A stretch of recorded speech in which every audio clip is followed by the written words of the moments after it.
I'm Emily, and I'm here today to talk to you about the dangers of texting while driving. Just to start out with a few statistics, the National Highway Traffic Safety Administration reported that in 2012, driver distraction was the cause of 18% of all fatal crashes, with 3,328 people killed, and crashes resulting in an injury with 421,000 people injured. 40% of all American teens say they have been in a car when the driver used the cell phone in a way that put people at danger, according to a Pew survey. We need to put an end to texting and driving. 1 in 5 drivers are said to partake in this dangerous thing called texting and driving. While 34% of drivers have admitted to it, teens alone are already at high distraction rates while driving. And the idea of texting while driving puts them at 4 times the risk of getting in a car accident.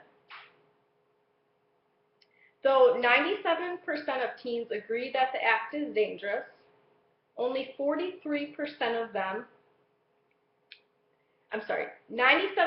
of teens know that the act is dangerous, but 43% of them say they partake in the event anyways. Your actions behind the wheel can either cause or prevent an accident. We need more people to make the right decision. In the case that everyone were to stop texting while driving, based off of our statistics, we may be able to prevent up to 18% less fatal crashes. So teens, 43% of them say they do it anyways. And we have to ask the question, why? If they know it's dangerous, why do they still do it? Even though almost everyone agrees that texting while driving is indeed dangerous, a lot of drivers cannot resist the urge to check their phone while driving. Research actually shows that there is a change in brain chemicals when we check our phones. When people check their phones and receive some kind of pleasurable information, they get a hit of dopamine, a chemical in the brain that makes a person happy. A person won't know, though, if that information is pleasurable or not unless they check their phones. So it's that simple act of hitting that button and seeing what's on your screen or what notifications you have that becomes addicting. 16% of people say they know it is dangerous, but they cannot resist the urge to do it. And it is this, when we ask why, it is because it actually can be addicting. People wait on notifications all day, or wait someone to return their call, or they're waiting for someone to text them back. They're always waiting. So when their phone goes off, right away they want to check it and they want to see what's on that screen. They know they're driving, they know it's dangerous, but the act really does become addicting. It is almost like a person smoking cigarettes or using narcotic drugs. People know the habit they carry is dangerous, but they cannot kick it. It is more than knowing that the act of texting and driving is bad. It's about how we are going to take the necessary steps to kick the habit to the curb. So at this point, I think everyone throughout the nation knows that texting while driving is bad. We know that it kills people. We know that it causes horrible accidents. Sometimes the text message may be the most simplest thing in the world, and majority of the time it's a message that can simply wait till later. The first step that must be taken to break this awful habit is by admitting that you have a problem. So everybody knows at this point that the act of texting and driving is dangerous, but not everybody will admit that they have a problem. And how can you fix a problem that you don't have? You can't. So what we need is to get these people to admit that they have a problem. And that way, they can take the necessary steps to fix that problem. Once you admit that you have an issue, you can begin to have smartphone free time. Leave your phone somewhere else while you complete your tasks for the day. In your purse, in another room, in your pocket, on silent, on airplane mode, away and out of sight. If you have an hour or more, if an hour or more is too much for you, you can simply start out with 10-minute intervals. So 10 minutes here, 10 minutes there, maybe you could start out while you're eating meals, and then increase to 20 minutes, to 30 minutes, to 45 minutes, and eventually you get to an hour. Even if it's just an hour a day, you'll get used to not having your phone there next to you. And every time it goes off, jumping for it, leaving whatever task you're doing just to answer your phone. Starting out with these simple 10 minutes will really get you a long way, and it will be a huge step in the process of stopping your bad habit of texting while driving.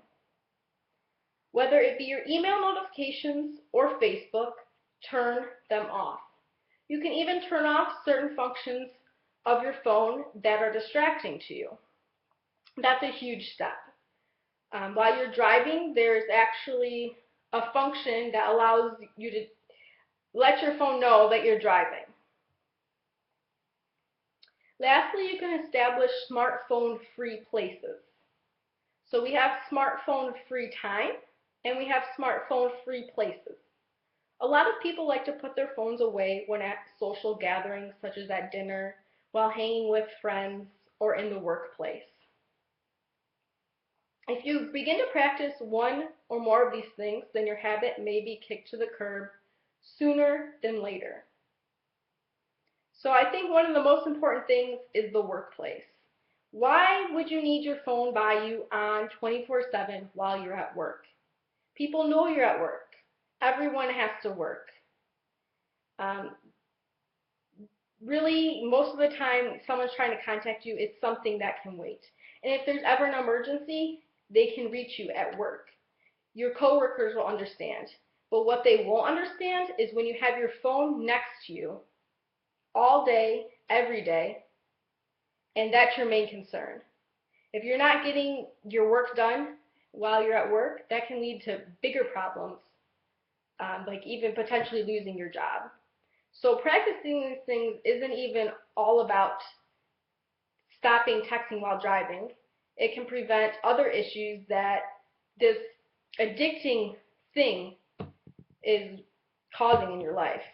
It really can become a huge burden. So it really is a real addiction. You can take a step today to help this nation become that much closer to putting an end to texting while driving.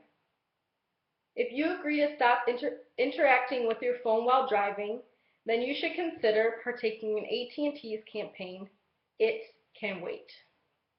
So far, 7,563,655 people have signed this petition to put an end to texting while driving.